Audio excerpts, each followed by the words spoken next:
একটা আদেশ জারি করেন, গণভোট দেন। ওনারা বলে যে গণভোট তো সংবিধানে না। ভাইরা আমার, সংবিধান বলতে আপনি কি বোঝাচ্ছেন? এই সরকার কি সংবিধান মেনে হয়েছে? কোন দ্বারাই অন্তর্বর্তীকালীন সরকার সংবিধানে কোথায় আছে দেখা ছিল? কেয়ারটেকার সরকার।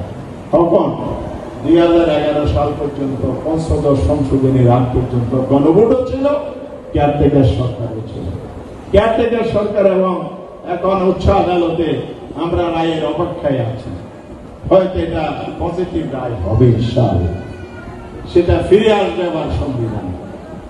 কিন্তু ফিরে না আসা পর্যন্ত এই সরকার কিন্তু সংবিধান সম্মত নয়, সংবিধান মেনে হয়নি।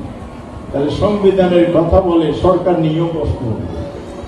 আপনি গণভোট সংবিধানে নাই, এর আগে বলছিলেন পিআর নাই, কত কথাই বলেছেন।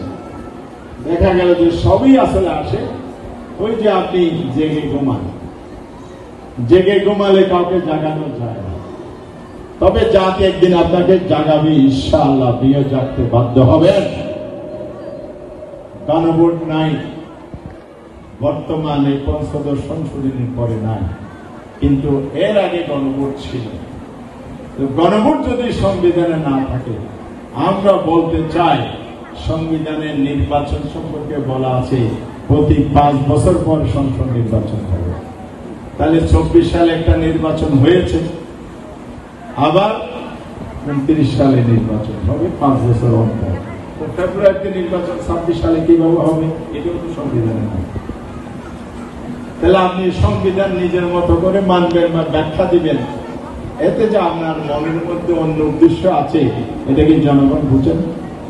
সুতরাং এসব বাদ দিয়ে জনগণের কাতারে আসেন, দেশের স্বার্থ দেখেন, জনগণের স্বার্থ দেখেন। জুলাই বিপ্লবকে সফল করার জন্য এই শহীদদের রক্তের প্রতি সম্মান মর্যাদা দেন, তাহলে দেশবাসী আপনাদেরকেও স্বাগত জানাবে। আর যদি জুলাই স্পিরিট থেকে সরে যান, জুলাই সনদের স্বীকৃতি না দেন, জুলাই অভ্যুত্থানের স্বীকৃতি না দেন, শহীদের রক্তের সাথে প্রতারণা করেন, জাতি আপনাদেরকে প্রত্যাখ্যান করবে ইনশাআল্লাহ। তাই আমি